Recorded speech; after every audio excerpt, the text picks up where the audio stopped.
Quantos estão com fome e com sede de ouvir a voz de Deus através da sua palavra? Diga amém. Glória a Deus. Então abre sua Bíblia comigo, querido. Filemão, capítulo único.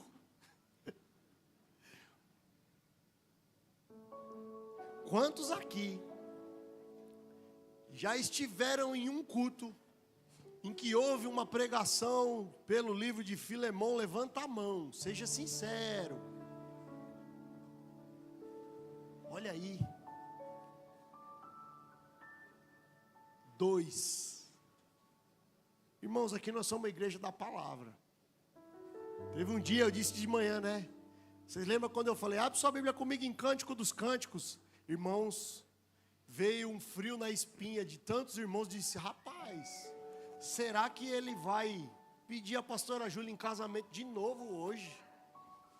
Mas eu acho que foi um dos cultos que Deus mais pegou a gente por dentro, foi ou não foi? E hoje não vai ser diferente. Filemão, capítulo único. Não vou falar que é o primeiro, que só tem um. Mas repita comigo, eu creio que a Bíblia é a palavra de Deus. E eu sou o que a Bíblia diz que sou. E eu tenho o que a Bíblia diz que tenho. E eu vou onde a Bíblia diz que vou. Quantos acharam, diga amém. Quantos não acharam, diga misericórdia, Senhor. Filemão, irmãos.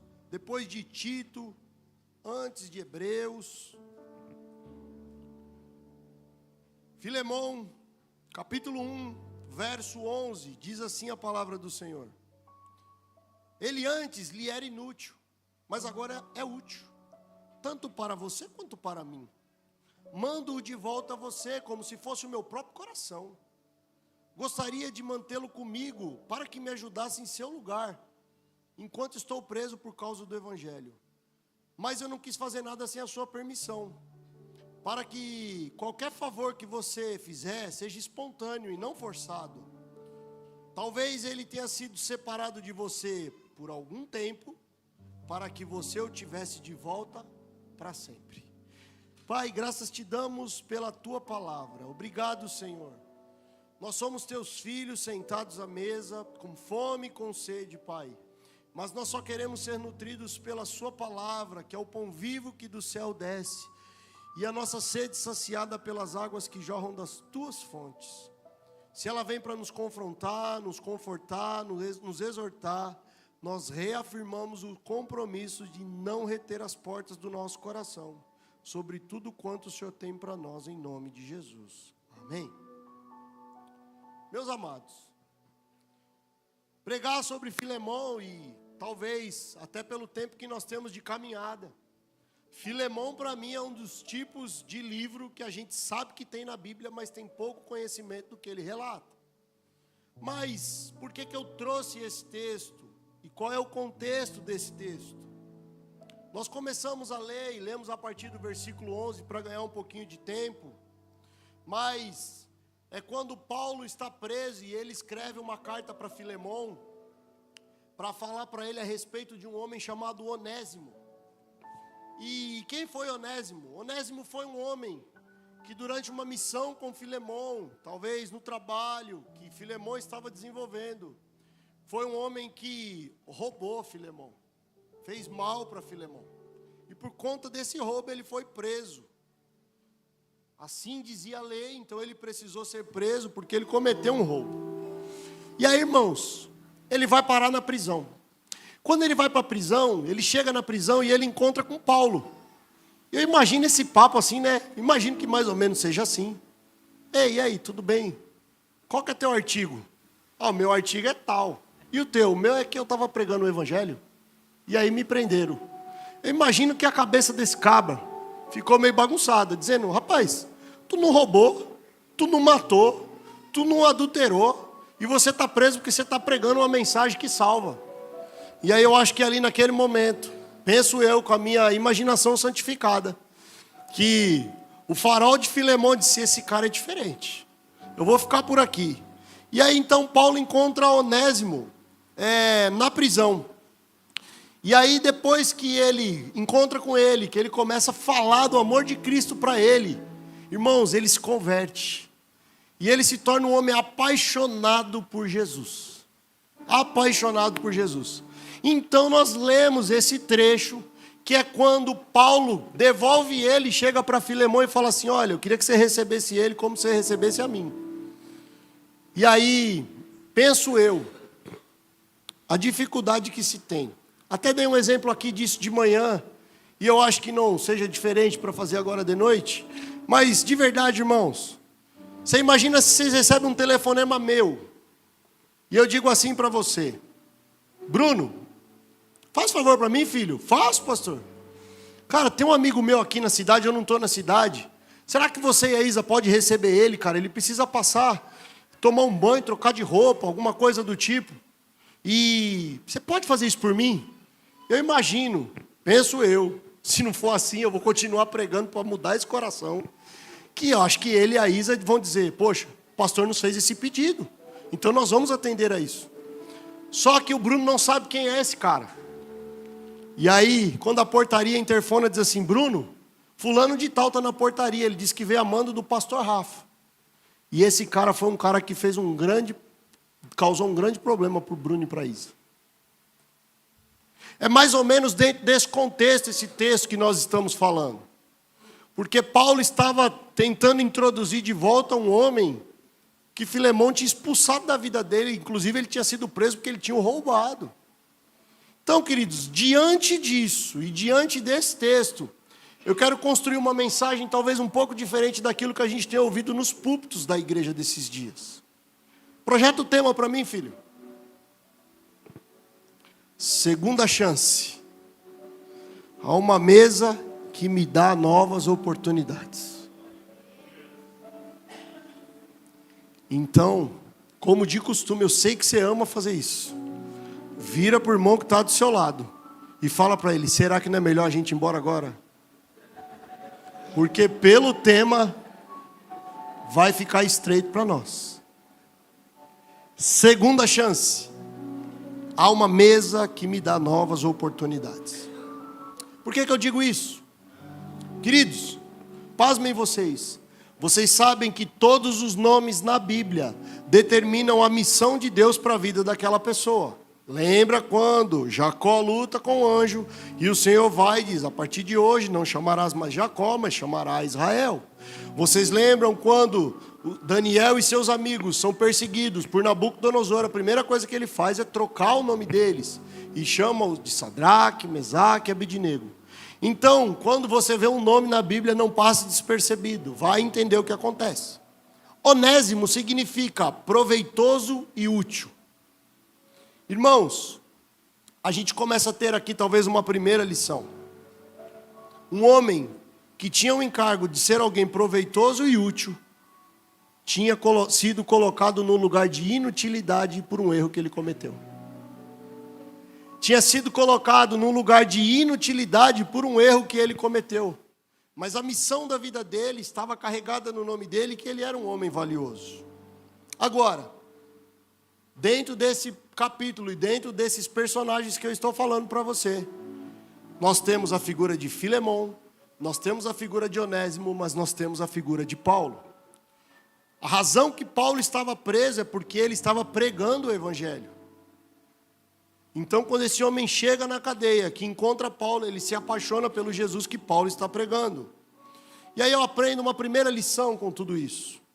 Quando eu estou preso pela causa certa, eu me sinto livre para fazer o que precisa ser feito. Irmãos, aonde eu quero te levar nessa noite? Paulo não perdia o foco, porque Onésimo chegou um ladrão, mas saiu um discípulo. Irmãos, quando a gente chega perto, por isso que eu disse que há mesas que devolvem uma oportunidade. Quando você chega perto de um homem que é cheio de Deus, muitas coisas na sua vida são mudadas por conta dessa mesa que você começou a sentar. Quando Onésimo chega perto de Paulo, ele começa a ficar apaixonado pelo Jesus que Paulo pregava. Então ele foi devolvido como um discípulo amado, como um homem amado, não mais como um escravo. E aí, nasce exatamente aqui a primeira pergunta que o Senhor me fez. E eu disse ontem até para alguns jovens aqui, quando a gente saiu daqui pouco mais de meia-noite. Irmãos, até ontem à noite eu não fazia ideia do que eu ia pregar hoje. Sabe quando você vem buscando o Senhor uma palavra, não é porque não tem o que pregar, mas a gente precisa falar o que Deus quer que seja dito. E aí quando foi 1h da manhã, a minha esposa falou, você ainda está escrevendo, vai escrever ainda hoje? Eu falei, vou. E eu fui dormir pouco mais de 3 horas da manhã ferido com essa palavra. Porque quando Onésimo ele chega perto de Paulo, ele deixa de ser ladrão e se torna um discípulo. A primeira pergunta que Jesus fez para mim quando eu estava escrevendo esse texto: o que é que as pessoas estão se tornando quando elas se aproximam de você?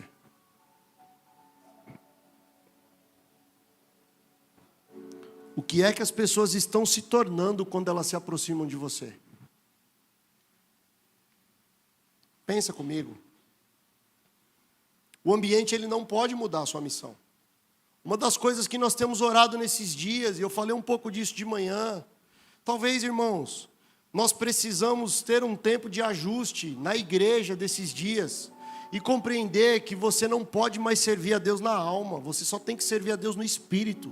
Você lembra quando Jesus ele está angustiado, ele diz, o espírito está pronto, mas a carne é fraca.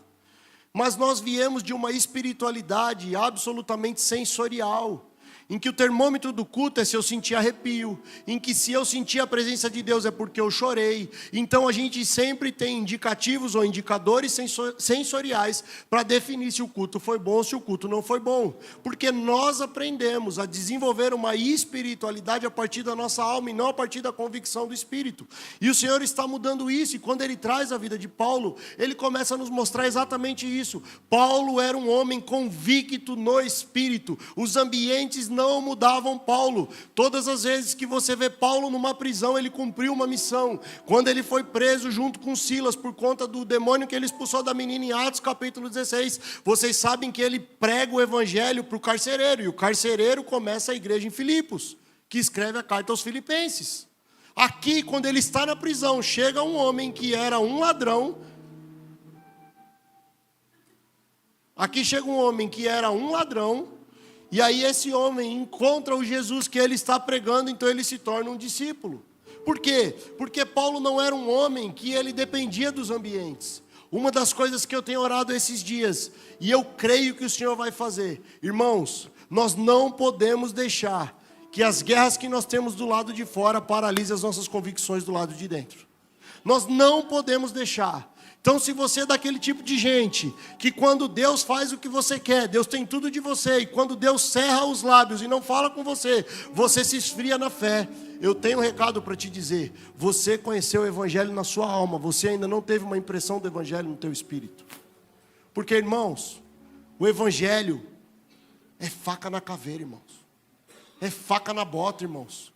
Tem hora que a gente vai fazer coisa, irmãos, a coisa mais difícil que tem, e eu acho que uma das coisas mais esquisitas, sei lá se essa é a palavra, é quando você está num culto como esse, que você ora por um monte de gente, o cara é curado, e você tem que terminar o culto e buscar um Dorflex, porque você não aguenta de dor de cabeça. Alguém aqui já viveu isso? Alguém aqui já orou, e Deus ouviu a tua oração para uma pessoa, mas para você mesmo, parece que as tuas próprias orações Ele não ouve? Queridos, isso é evangelho. Às vezes nós vamos servir o outro aquilo que falta em nós, mas se a gente tiver na alma, a gente vai se sentir justiçado porque está preso, e não comissionado porque fomos parar na cadeia. Paulo não perdia viagem.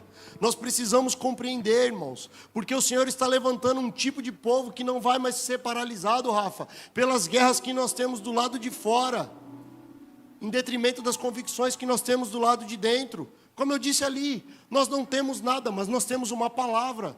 Ninguém vai tirar isso de nós, irmãos. Então nós vamos sentar numa cadeira, nós vamos sentar no chão, nós vamos sentar em algum lugar, mas nós temos uma palavra e nós não podemos parar por conta disso. Agora, qual é a tônica do Evangelho? De graça você recebe, de graça você dá. Lembra que eu disse semana passada, o fato de Jesus escolher entrar no seu barco não quer dizer que Ele vai abençoar só você. Irmãos, o que é que Paulo estava fazendo com Onésimo? A mesma coisa que Barnabé fez com Paulo. Vocês lembram como começou a história de Paulo?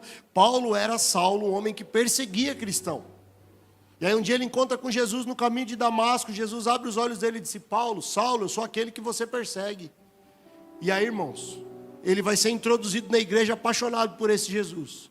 Mas ele precisou de um homem que avalizou a vida dele, chamado Barnabé. Sabe por quê? Deixa eu falar por que isso é necessário. Eu disse isso aqui, torna a repetir, algumas vezes já ouvimos. O diabo conhece o seu nome, mas ele faz questão de te chamar pelo teu pecado. Deus sabe o teu pecado, mas faz questão de chamar você pelo seu nome. Irmãos, e eu vou te falar uma coisa do fundo do meu coração, vai doer, mas vai curar. Infelizmente, o sistema religioso que nós vivemos, ele está mais fazendo o papel do diabo do que o papel de Deus. Porque as pessoas sempre falam de você pelo seu passado, ninguém aceita que você mudou. Ninguém aceita que você teve um encontro com Cristo. Ninguém aceita que você é uma nova criatura. Ninguém aceita. Então, quando fala de você, quando passa o seu contato, passa assim, fulano de tal, aquele lá. E aí eu disse isso de manhã e torno a repetir. A culpa disso, até agora, era nossa, mas nós estamos começando a deixar essa culpa de lado. Eu vou te falar por quê. Quando você fazia um congresso dentro de uma igreja mais tradicional, como eu vim, esse congresso começava normalmente quarta-feira, ia de quarta até domingo. Na quarta-feira, colocava para pregar um irmãozinho da igreja. Um irmãozinho que casou em santidade, homem de uma mulher só, que criou os filhos, um homem aplicado na palavra, um homem, irmão, que a coisa mais radical que ele fez na vida dele foi chupar house com Coca-Cola. Irmão, a igreja estava assim, ó, 2 pessoas. Aí quinta-feira já colocava um mais radical. Um que pulou do 2º andar de uma casa e não morreu. Já ia mais. De sexta, sábado e domingo, irmão. Fulano que levou 19 tiros na cabeça e não morreu. Fulano que é ex não sei o que, ex no banner, irmão. Ia um monte de ex. Vocês nunca viram isso não, só eu? Irmãos, e a igreja, ó. Eu quero perguntar para vocês. Dentro dos 2 perfis, eu não estou falando da regeneração que Jesus fez. Eu não estou falando do trabalho que Jesus fez na conta desse monte de ex. Mas, irmãos, quem de fato tem mais para te ensinar? Um homem que lutou para não se desviar, ou um homem que se desviou, mas um dia se reconciliou? A culpa é nossa. A culpa é nossa. Talvez a gente emprestou os nossos ouvidos para alguns factoides ou para algumas situações de pessoas que potencializam um testemunho, mas a gente não se preocupou em sentar na mesa para pessoas que podem ser uma grande referência para a gente. O dia que Onésimo sentou na mesa com a pessoa certa, ele deixou de roubar e passou a ser um discípulo. Por isso que a pergunta que o Senhor me fez nessa madrugada foi: as pessoas que se aproximam de você estão melhorando em quê? E talvez essa é a pergunta que nós temos.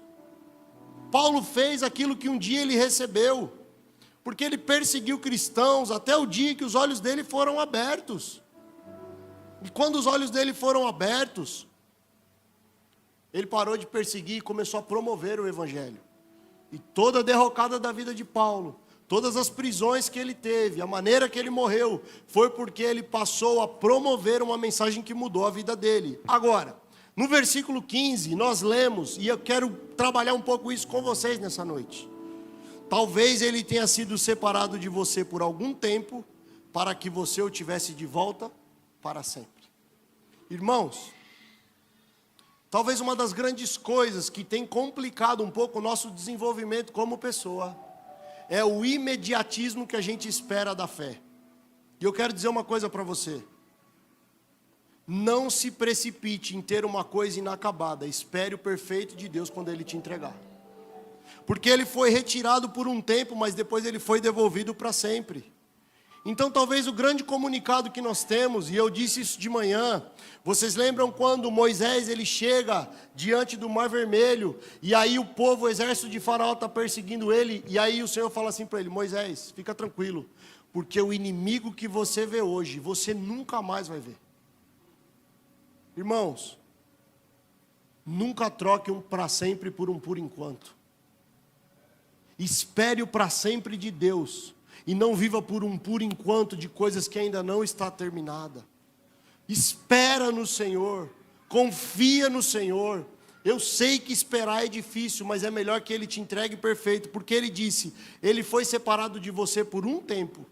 O tempo que Ele foi separado de você é quando você o via como ladrão. Mas agora você vai ter um discípulo para sempre.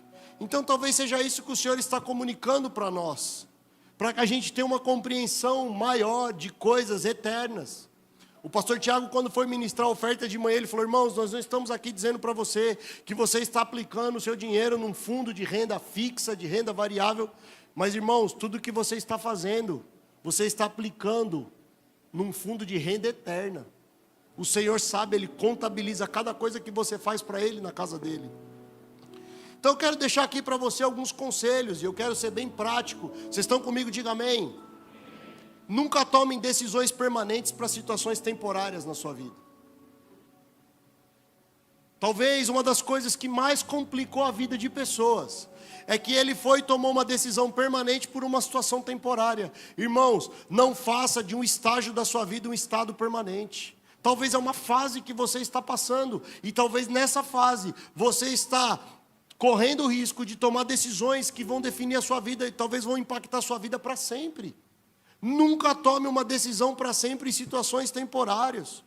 Onésimo era um homem útil, mas ele só estava cego. E aí eu quero dizer para vocês, te fazer uma pergunta que o Senhor me fez. Quanta gente que carrega coisas tão valiosas de Deus, mas que por cegueiras espirituais se tornaram prisioneiros numa inutilidade.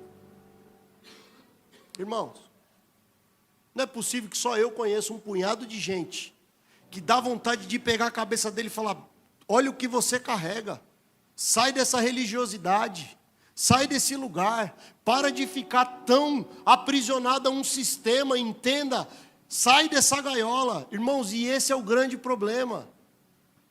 Todo passarinho criado em gaiola, ele acha que voar é pecado, irmãos. E aí o que a religião vem e faz com a gente? Ela oferece uma gaiola de proteção, uma falsa proteção. E ele fala assim para o passarinho: fica guardadinho aqui porque o cachorro não morde. Irmãos, o cachorro não te morde, mas você também não voa. E aí você vai ter que aprender, irmão, qual o risco que você quer correr. Ou você vai ter uma falsa proteção que o cachorro não vai te morder, e você vai ter que conviver com o conflito de desaprender a voar. Agora me fala uma coisa: um pássaro voa alto, um cachorro come embaixo, irmãos. Se ele voltar a voar, o cachorro nunca vai pegar na altitude que ele voa. E a religião quer vender para a gente uma gaiola de proteção de que a gente naquele lugar é protegido. Quantos aqui já conviveram num lugar que vocês ouviram: se você sair daqui, você vai perder tudo que Deus te deu. Se você sair debaixo da minha cobertura, você vai perder tudo que você construiu. Quantos aqui já ouviram isso? Deixa eu falar uma coisa para vocês, e eu tenho responsabilidade no que eu falo. Não existe cobertura espiritual, tá bom? Cobertura espiritual quem dá é Jesus Cristo. O que nós somos é uma plataforma ministerial. Nós somos uma igreja que estamos aqui construindo, edificando na palavra. Agora, a cobertura que dá, e qual é o problema de uma cobertura? A cobertura te impõe um teto, e o dia que você cresce além da cobertura, ele não deixa você passar do teto. Por isso que Cristo é o cabeça da igreja, irmãos. Quem dá cobertura na sua vida é Jesus Cristo. Então, se você está aprisionado a homens, se você está aprisionado a sistemas que paralisaram o teu crescimento, talvez essa seja uma noite de você se libertar dessas jaulas. Entenda o que o Senhor está falando conosco. Então, nunca tomem decisões permanentes em situações temporárias. Porque ele era um homem que só estava cego, mas ele era um homem útil. E aí, irmãos, ontem, quando nós estávamos ali na Vila Fonte, terminamos, estávamos perto de fechar o portão. E o que eu disse? O que é que vai ser feito naquele lugar? Um lugar que vai abrigar pessoas em vulnerabilidade. Um lugar que nós vamos ter comunhão. Um lugar que nós vamos ter restauração de vidas. Vocês acabaram de ver aqui no vídeo. Irmãos, do nada, de repente, aparece um cego aqui na igreja, cavarinho, irmão. Cego, cego mesmo, irmão. De carteirinha.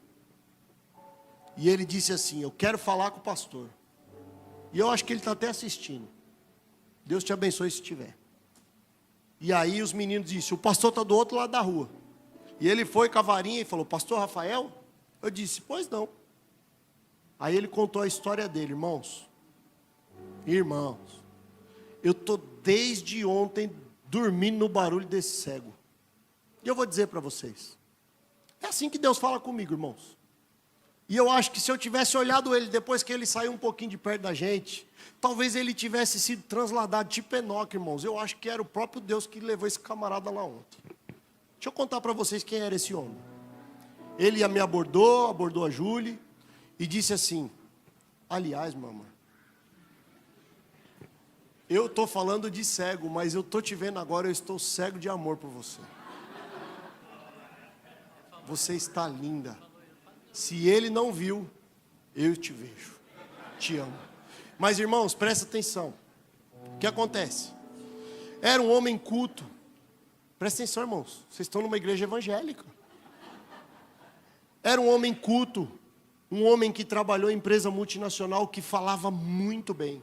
Muito bem, irmãos. E ele contou a história dele. E disse: a minha esposa tem câncer. Eu tenho um filho autista. E uma filha que cuida de todos nós. A gente mora num sítio. Contou a história dele, irmãos. Independente da legitimidade. Independente, eu estou dizendo do momento que nós estávamos vivendo ali. E aí, irmãos, nós dizemos para ele, nós oramos por ele, nós liberamos algo sobre a vida dele. E quando ele saiu um pouquinho da gente assim, ele encostou muito perto do muro. Irmãos, ele se apoiou naquela vara e ele chorava copiosamente. Mas ele chorava, irmãos, ele chorava de um jeito. E ele disse assim: olha, deixa eu falar uma coisa para você, pastor. Eu não quero dinheiro.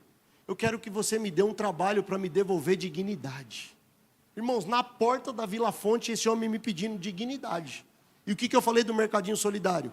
É para devolver o que para as pessoas? Dignidade. Num sábado, que a gente não teria nada na igreja, esse homem apareceu aqui. E aí eu fui para casa, irmãos, pensando nesse homem. E disse assim: Senhor, o que é que o Senhor quer me falar com relação a esse homem? E aí o Senhor veio e falou comigo: eu estou usando vocês para abrir os olhos daqueles que acham que veem, mas estão cegos. Eu estou usando vocês para abrir os olhos daqueles que acham que veem, mas estão cegos. E ele me levou em João capítulo 9, versículo 41. Quando Jesus responde, depois que ele cura aquele cego de nascença, e diz assim: se vocês fossem cegos, vocês não teriam pecado algum, mas porque vocês dizem que veem, então vocês vão dar conta e subsiste o pecado sobre a vida de vocês. Deixa eu falar uma coisa para vocês, do fundo do meu coração. Talvez a gente não assumir a nossa condição de cegueira está nos gerando culpa sobre pecados que a gente comete. Porque se a gente é sincero e diz: eu preciso de ajuda nessa área, a gente não vai levar essa culpa. O Senhor vai nos ajudar a abrir os olhos. Quando aquele homem falou ontem, um homem culto, e eu disse assim, o Senhor falou assim: eu estou usando vocês para abrir os olhos de pessoas que são cegas do lado de dentro. Irmãos, não é sobre condição, não é sobre vulnerabilidade, não é sobre uma doença física, mas quantas pessoas perto de nós que estão cegas, que não lembram mais nem do que carregam, porque a vida foi dilacerando, a vida foi gerando situações, e eles começaram a se tornar aquilo que a vida foi formando deles. Onésimo não era um ladrão, Onésimo estava um ladrão, Onésimo era um discípulo. Por isso que talvez a mesa que a gente senta é que vai devolver esse lugar para nós. Então eu quero dizer para vocês, e para que a gente assuma um lugar de responsabilidade, através da palavra de Deus. Irmãos, nós seremos responsáveis por tudo aquilo que a gente bate no peito e diz que está enxergando, mas não está. Nós seremos integralmente responsáveis. E eu quero dizer uma coisa para vocês, presta atenção. Há alguns anos atrás, eu obtive uma informação do Corpo de Bombeiros do Litoral Sul. Aqui, Santos, Guarujá, esses lugares de onde Romeu e Michele vieram. Marcelão. E aí, o que estava nesses relatórios? Sobre o comportamento dos afogamentos pela estatística do bombeiro e do salva-vidas. O que acontece, irmãos? As pessoas que declaravam que não sabiam nadar foram as que mais foram salvas. E as que achavam que sabiam nadar foram as que mais morreram. Porque presta atenção, quando você avista alguém se afogando, que ele pede socorro, existe um tempo em que o salva-vida chega até essa pessoa, sim ou não? Enquanto ele está tentando chegar, ele emite comandos para essa pessoa. Bate os pés, faz tal coisa, alguma coisa assim. Os que declaram que estão se afogando e que não sabem nadar, o salva-vida consegue chegar até eles e na grande maioria, não todos, irmão, mas na grande maioria, pela estatística, conseguem ter as suas vidas salvas. Mas os que acham que sabem nadar, não obedecem aos comandos e morrem afogados. O que eu quero dizer com isso? Será que não chegou o tempo da gente parar de morrer porque a gente acha que sabe navegar numa coisa que a gente está se afogando? Será que não chegou o tempo da gente obedecer os comandos de quem pode nos salvar e ser integral para fazer aquilo que Ele nos pede para fazer? Porque eu disse, a metáfora do Evangelho é pesca. Quando Jesus entrega a chave da igreja para Pedro, eu falei semana passada, tu serás pescador de homens. E aí contei para vocês a diferença. Irmãos, e aí nós tínhamos um pescador exímio sentado aqui, e ele validou tudo que eu disse. Tem algum pescador aqui essa noite que gosta de pescar? De verdade, irmão. Pescador que não mente? O tamanho do peixe? Glória a Deus. Mas presta atenção. Quando você vai pescar em mar aberto, e eu só vejo isso por vídeos aí, dos canais de YouTube, de televisão, eu nunca fui. Mas, irmãos, diz que uma boa pesca é aquela pesca que você tem uma boa briga com o peixe. E qual é a briga que você tem com o peixe? Quando você pega um grande peixe, você não traz o peixe na hora, você descarrega. Você tem que deixar o peixe cansar. E essa é a briga de você deixar o peixe cansar. É isso, pescadores? Está validado? Está validado. E aí depois que esse peixe se cansa, que ele vai longe, ele não vem para perto, ele vai para longe. Depois que ele se cansa, você puxa ele igual a manteiga, porque ele está cansado, ele está rendido. Eu vou dizer uma coisa para vocês. Muitos de nós, nesses dias, o Senhor vai ter que deixar a gente cansar para poder nos trazer para perto. O Senhor vai ter que deixar a gente cansar para poder nos trazer para perto. Irmãos, a gente ainda está muito vivo. A gente ainda está muito dono de si. Mas o Senhor está dizendo, eu vou ter que deixar cansar. Eu vou ter que deixar cansar para poder resgatar. Porque o encontro de Onésimo com Paulo foi numa prisão. E aí o Senhor me disse uma coisa. Quem não respeita os ajustes que eu quero fazer na liberdade, vai ter que viver as correções que eu vou ter que fazer numa prisão. Irmãos, a Bíblia não conta muito sobre Onésimo, mas seguramente, conhecendo o meu Jesus e todas as revelações das Escrituras, ele teve muitos avisos para não roubar. Ele teve muitos avisos para parar de roubar, enquanto ele estava livre. Então, que você nessa noite entenda a liberdade que você ainda tem, para que você não precise ficar refém de uma prisão para o Senhor poder te trazer para perto. Entenda o que o Senhor está falando conosco nessa noite. Então a responsabilidade por aquilo que nós estamos ouvindo, ela passa a ser integralmente nossa. E quando eu falo de cegueira, eu não estou falando, e nem tampouco, principalmente vocês que nos visitam, não entenda isso como uma maneira de convidá-lo a vir para essa igreja, não, irmãos. O Senhor tem uma medida e tem muita gente boa fazendo a coisa certa. Então não estou falando de igreja, não estou falando de você estar simplesmente num lugar errado. Mas talvez a pior cegueira que nós podemos ter é a cegueira da nossa própria conduta e da nossa própria vida. A pior cegueira que nós podemos ter é a cegueira da nossa própria conduta e da nossa própria vida. Quantos de nós achamos que só o nosso jeito de fazer é certo? Quantos de nós achamos que só a nossa vida é certo? Quantos de nós nos colocamos como um padrão de vida e quem não está nesse padrão de vida que você está tudo errado? E talvez é isso que o Senhor quer abrir os nossos olhos para dizer não. O padrão não é um homem, o padrão é Cristo. Porque certo não é o que eu faço, certo é o que a Bíblia diz. Certo não é o que o pastor Rafa faz, certo é o que a Bíblia diz. E se o que eu faço é consoante com a Bíblia, então o que eu faço está certo. Por isso, querido, talvez uma das observações que nós precisamos ter como uma igreja que está caminhando para um lugar de maturidade. Não congregue na igreja mais perto da sua casa.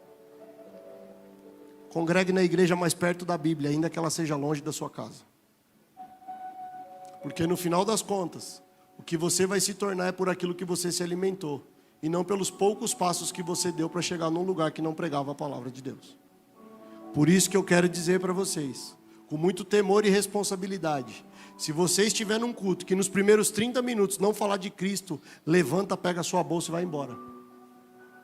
Mas isso é rebeldia, é desrespeito, não é.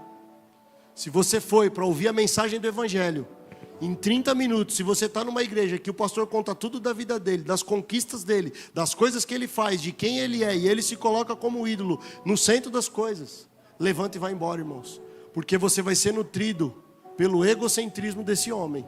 E depois você vai se tornar um produto parecido. Vocês estão comigo? Diga amém. Então, diante dessa palavra, nós vamos precisar rever, talvez, as mesas que a gente senta. Porque as mesas que você senta revelam o que você se torna. Lembra que eu disse aqui no culto das primícias? O maior vilão do propósito da vida humana chama-se afinidade. Talvez uma das coisas mais perigosas da nossa vida é querer nos relacionarmos só com pessoas que temos afinidade. Irmãos, tem muita gente que você não tem afinidade, mas que carrega uma porção que vai ser uma resposta importante para a sua vida. Entenda o que o Senhor está falando. Porque Onésimo, ele ficou preso com Paulo e ele passou a amar Jesus. Judas viveu livre com Jesus, mas decidiu terminar aprisionado no inferno. Por isso que eu falo, não atribuam o ambiente. Lindo o que Deus está fazendo, maravilhoso, nós celebramos, mas irmãos, nunca deem um lugar para um homem que é só de Cristo. Por isso que eu falo, se você se decepciona com pessoas, é porque você deu a elas um lugar que era só de Deus. Irmãos, eu posso me tornar uma referência para você, mas modelo é Jesus. Por isso que você precisa entender. E não jogue por conta só dos ambientes, a sua queda ou o seu sucesso. Porque Jesus, ele venceu no deserto. E Adão caiu no paraíso, irmãos. Jesus venceu a tentação no deserto e Adão conseguiu cair no paraíso. Ah, Adão, quando eu chegar na eternidade teremos uma conversa séria, Adão. Por causa da tua queda, nós estamos aqui lutando. Então, a tua movimentação a partir de hoje, ela não pode ser mais a partir de estímulos de ambientes, mas ela precisa ser convicta na voz daquele que te chamou. Você não pode mais viver por estímulos de ambientes, mas você tem que caminhar por uma convicção da voz daquele que te chamou. Por isso, querido, se você está ouvindo a Cristo, não importa quem você esteja ignorando, mas se você decidir ouvir pessoas, então saiba que você pode estar ignorando a voz de Deus. Se você está ouvindo a Cristo, você certamente vai desagradar pessoas. Mas se você decidiu viver para agradar pessoas, cuidado para você não desagradar a Deus. Nós precisamos uns dos outros. Nós precisamos de homens que nos introduzam e que acreditam em nós, porque Paulo, ele discipulou Onésimo. Assim como Barnabé valorizou Paulo, ele estava fazendo aquilo que ele recebeu. E eu quero te falar, nós precisamos estar dispostos a dar o que um dia nós recebemos. Porque se nós não fizermos, é porque a gente vai achar que a gente tinha mérito naquilo que a gente recebeu e não graça de ter recebido. Por isso que eu digo, se for para pegar pesado, que você seja severo com você, mas tolerante com o teu irmão. O ideal é que você não pegue pesado com nenhum dos dois. Mas se for para pegar pesado, Dri, que você seja severo com você mesmo, mas seja tolerante com o teu irmão. Porque um dia você recebeu isso de graça. Então, queridos, às vezes, tudo que alguns egoístas precisam é de uma prisão. Porque Deus tem uma isca para cada egoísta. Então, dê valor naquilo que o Senhor está te comunicando na sua liberdade, para que você não precise perdê-la para ouvir a voz de Deus. Porque no versículo 16 ele diz assim, olha, eu te envio ele de volta, não mais como escravo, mas como um irmão amado. Irmãos, o encontro desse homem com Paulo tirou ele de uma condição de escravidão e passou ele a uma condição de um homem amado, um discípulo. Então aqui para mim, eu já estou caminhando para o final, é mais uma dessas loucuras do Evangelho. Porque o Evangelho é o único meio em que homens que encontram liberdade na prisão encontram prisão na liberdade. O Evangelho é o único meio em que homens encontram liberdade na prisão e prisão na liberdade. Paulo estava livre na prisão, mas ele disse: eu sou prisioneiro de Cristo. Porque ser prisioneiro de Cristo, irmão, não é estar algemados com algemas nem de aço e nem de ferro, mas é estar algemados com cordas de amor. Uma vez que você chega perto de Cristo, que você ouve o Evangelho de Jesus Cristo, você não consegue mais ouvir outra coisa. Uma vez, como nós cantamos aqui, que eu coloquei os meus olhos em Ti, nada mais me satisfaz. Me fala, Rafaela, se isso não é uma prisão? Você não consegue viver de outra coisa. Porque o Evangelho ele fala que o fraco é que é forte, que o pobre é que é rico, que o louco é que é sábio, que quem não é quem é, irmãos. É totalmente antagônico a esse mundo aí fora. Então nós compreendemos aqui que um homem precisou ficar preso para deixar de ser ladrão e se tornar um discípulo. Irmãos, não tem como você chegar perto de Jesus e viver longe dele, porque em João, capítulo 6, versículo 68, quando Jesus disse: olha, vocês quiserem ir também, vocês podem ir. E aí, irmãos, Pedro só cantou uma canção: ah, Senhor,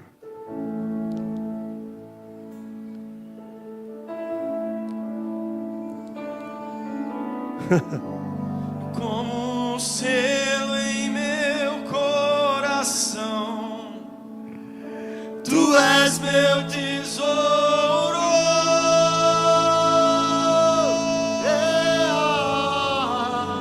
Muitas águas vêm sobre mim, eu me sinto seguro.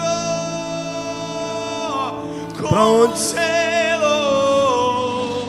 Como um selo em meu coração,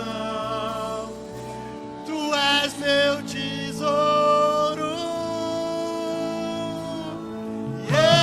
Yeah. Muitas águas vêm sobre mim, Eu me sinto seguro. olha o que Pedro disse para Jesus: para onde eu vou?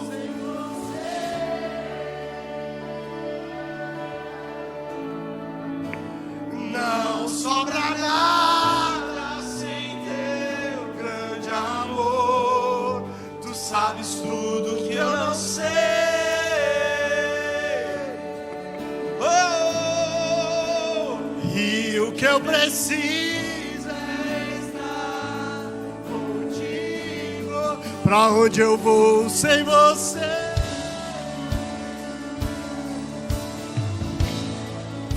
E não sobra nada sem o Teu grande amor.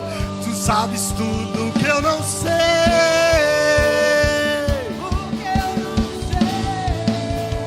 E o que eu preciso é estar contigo.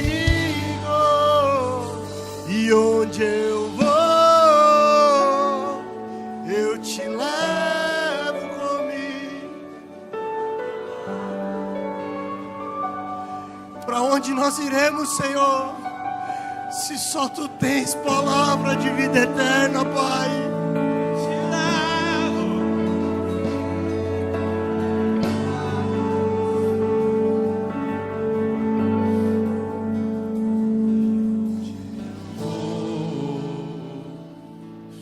Te levo. Para onde nós iremos, querido?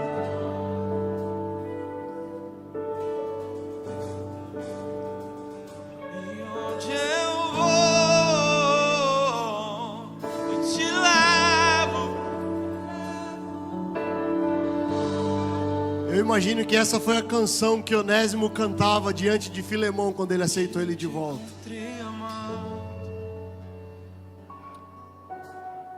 Agora no versículo 17, Paulo diz assim: olha, se você me considera um companheiro na fé, recebe ele de volta como se estivesse recebendo a mim.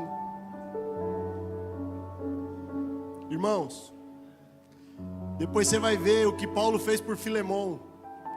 E ele não estava cobrando a conta, ele só estava dizendo: olha, um dia também te encontrei, meu camarada. E sua vida mudou, então agora faz o mesmo. Recebe Ele como se você estivesse recebendo a mim. Porque uma das coisas que nós precisamos compreender nesses dias, homens que são cheios de Deus, eles estão dispostos a pagar a conta, ao invés de gerar mais prejuízos, irmãos. Homens que são cheios de Deus estão hoje dispostos a pagar a conta, ao invés de gerarem mais prejuízos. Paulo era um homem resolvido no Senhor. E o Senhor está levantando um tipo de povo, sabe, amados? Que decidiram andar na luz. Decidiram andar na verdade. Porque problema para Deus não é criança ter medo do escuro. Problema para Deus é adulto ter medo da luz. Irmãos, nós precisamos andar na luz, rasgar o nosso coração e sermos verdadeiros nesses dias. Então eu tenho uma coisa para te falar, vai doer, mas vai curar. Se a verdade ainda te incomoda, é porque a sua vida não é integralmente pautada nela. Se a verdade ainda nos incomoda, é porque a nossa vida não é integralmente pautada nela. Então o Senhor, Ele quer restaurar os onésimos e devolver um coração bondoso dos Filemons. Porque assim como eu disse o que significava onésimo, útil, proveitoso, Filemão significa aquele que beija. Por uma decepção, um homem que era carregado de amor começou a viver por justiça própria. Deus não perde viagem, irmãos. Deus não perde viagem. O encontro de Onésimo com Paulo resgatou o coração de Onésimo, mas devolveu a Filemão a origem daquilo que o Senhor o formou. Recebe ele, cara, você é bom. Quantos de nós, depois de tantas decepções, deixamos de acreditar em pessoas? Mas Deus me trouxe aqui nessa noite, como um Paulo, para pregar para vocês e para dizer: nem você é ladrão, e nem você é alguém tão amargurado como você está sendo. Recebe ele de volta. Recebe ele de volta. Irmãos, quem vence a guerra é o príncipe da paz, não é o príncipe da guerra. Vamos parar de exercitar e de exercer tanta justiça própria, porque a nossa justiça ainda é como um trapo de imundícia para o Senhor.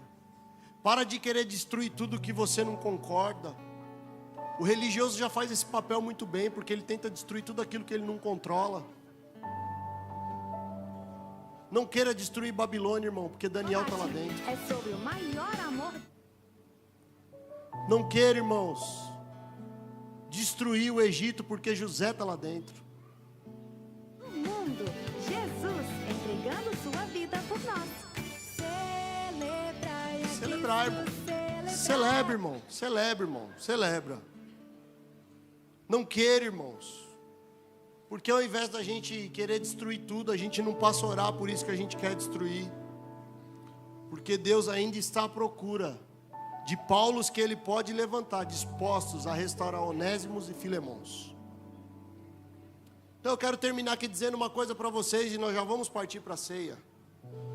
Você não é o que disseram ao teu respeito. Você não é o que disseram ao teu respeito. Onésimo não era um ladrão, ele estava um ladrão. E o encontro com o homem de Deus fez ele se tornar um discípulo, filho.